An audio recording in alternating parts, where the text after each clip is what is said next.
There was an interesting article published a few days ago. It caused a bit of an uproar in the community, which we didn't have time to get to it on Monday, but we wanted to make sure we at least touched on it before we entirely move on. So Bloody Elbow put out an article, which is the site bloodyelbow.com from Vox Media. They since put out a second column behind it, being like, saying the opposite, which if you know who runs Bloody Elbow, that makes entire sense. They often air a viewpoint and then right behind it air the opposite viewpoint so that readers can make an informed choice about which one they find more credible, but neither here nor there. The first of them was about how the UFC should replace Joe Rogan. The author, I believe it was Trent Reinsmith, had argued a series of things, but namely that there's just not a lot of contribution there, and the UFC, in addition, is sort of doing business with the guy who does conspiracy theory and blah, blah, blah, whatever the various...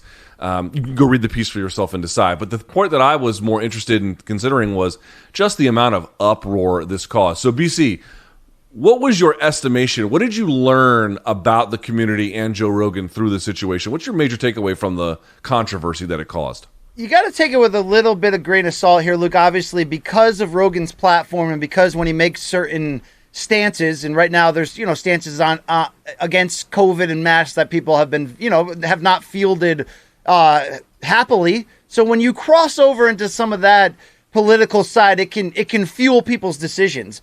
I did, though, think that this was an interesting story to hit the wave at the right time. Why? Because, Rogan had a hunting trip, so he missed the last pay-per-view. I think he's supposed to miss another one, Luke, for another gig he has scheduled, which is completely fine, by the way. Rogan is at such a point in his career, he can call his own shots, rightfully so.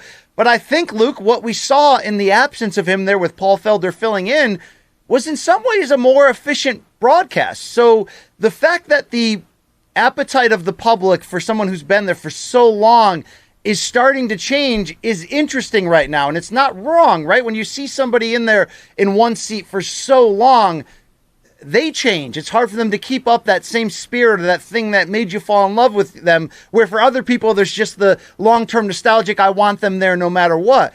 I'll say this, Luke. I've gone on record a couple months ago in saying the trio of Joe Rogan, John Anik, and Daniel Cormier, I think it might be the best we've ever seen at one point in this sport's history together. But that's because I enjoy the entertainment side of what they bring. And when you get DC and Joe Rogan together, you still get fight analysis. But what you really get, Luke, is fight reaction, as if you're up in the hills in Calabasas with the boys breaking it down and laughing. You get a lot of oohs and ahs and big reactions. Sometimes that meshes perfectly with what's going on there. And sometimes I lean a little bit more toward wanting to be entertained during a broadcast than wanting to be educated. Maybe that's just because I'm at a fairly, despite what the listeners think about me, I'm at a fairly high knowledge of this. But I don't think the backlash, meaning the fuel behind that story being written, is necessarily wrong. Rogan's He's not much of an analyst anymore, Luke. He's an entertainer. He's a narrative teller. You know what his best role, still does it great today, is the video package before a fight that's supposed to get you hyped up and lay out the storylines. Nobody does that better than Joe Rogan. Why? Because sometimes he can fudge the truth a little and be like, this guy's one of the most historically best strikers we've ever... he's passionate. He's in the moment. He's there. That's what he's great at. He's a professional entertainer. Has this job passed him by? Not fully, Luke, but I think it's starting to, and I just think that's where the backlash is starting. If the backlash stays in that lane, I actually agree that it's kind of time to start having these conversations because surprisingly, or maybe not, I really enjoyed Felder in that spot and maybe how professional the broadcast became. And you can like different things at different times, and I like that UFC mixes it up often. If it's not because of the COVID backlash and just about his actual job, I do agree he's on the latter half of an all-time great analyst career in the fight game. And if you're done with him, that's okay, Luke, because he's not, it may have outgrown him to a certain degree, and I don't think that's disrespectful or unfair to say.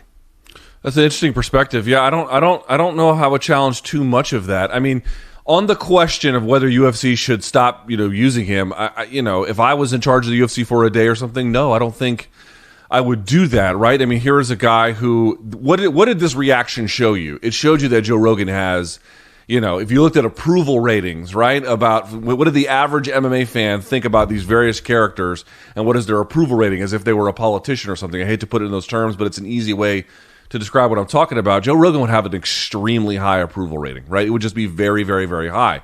It'd be high among fighters, it'd be high among fans, and I think even for the most part, it'd be high among media, although you probably get different levels at different places. But it's high. It's very, very high.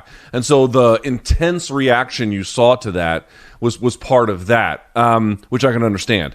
And so that's one reason to not get rid of him. The other reason would be like his role has, I think what you've homed in on is correct. His role has substantively changed to the audience, right? So if you watch in the old days, UFC 39, 40, whatever, around that time, what you'll hear is a Joe Rogan they needed somebody who could explain MMA to the audience in the most basic, understandable terms, particularly the ground game. And they had a guy in Joe Rogan who had been on a sitcom and had done some work with Fear Factor. He was certainly the most publicly known MMA fan, if there's a way you could describe it. Obviously, he was more than that, but that was one way to understand him. And he was the guy who put your arm around you on a broadcast. It was like, okay, check this out. Watch when this guy steps over, da-da-da-da-da, explaining who was good at the ground game. He was your best friend that helped you understand fighting. We all had a friend, usually, or a father figure, or somebody in your life who was like, I'm gonna teach you how to watch fight sports and how to understand them and appreciate them. Dude, that was that guy. That is a profound thing to have in your fandom. Like, to that guy, for him to be there for you in that way, which is what I think Joe Rogan is extraordinary. But if you're looking for like that now, he doesn't provide that level of sophisticated analytical work. I don't think he's trying to, but I don't think he does either. That's left to the Felders and the DCs. Now, you're right. Now he's the narrative presenter. He's the guy who synthesizes the information and puts it together in a coherent whole. And on top of that, he went from being like the guy who puts your arm around you, and now with his podcast having blown up, he's like the biggest ambassador that MMA has, for better or for worse, depending on one's perspective, certainly. But he is that. And I think from the UFC's perspective, particularly Dana, and their politics seem to be, and for the most part, in alignment. I think he likes some of the controversy that Joe Rogan courts. I think he likes, the idea that Joe Rogan sticks it to certain audiences that they don't like. So if you're the UFC, they're not getting rid of him anytime soon. The only part that I objected to in all of this is, me, like I don't like MMA commentary that much anyway, not because it's universally bad. DC is, a wealth of information. It's just MMA happens so fast, even the best commentators have a hard time examining what they're looking at. The part that I found interesting was like everyone lashed out at Bloody Elbow, and then they lashed out at the idea that this question was even in play. As BC indicated, it's a small audience, and you could say their perspective is stupid, but there is a portion of the fan base that doesn't want Rogan there. Again, you can like them or hate them. You could say they're big or small, and they're small, but they do exist, number one. Number two, like, dude, no one in MMA is above reproach or above questioning. You could say if you wanted to that maybe that some of the tone of the Bloody Elbow article wasn't in keeping with like a good faith approach, if you wanted to say that potentially. But like the idea, like, why can't we question certain things? Of course you can. Joe Rogan is so popular, like just a mere suggestion about something negative about him elicits this immediate response, like, "Oh, hands off, Joe." It's like, dude, Joe's a grown man. He can take criticism, and if it's bad criticism, it'll go away tomorrow anyway.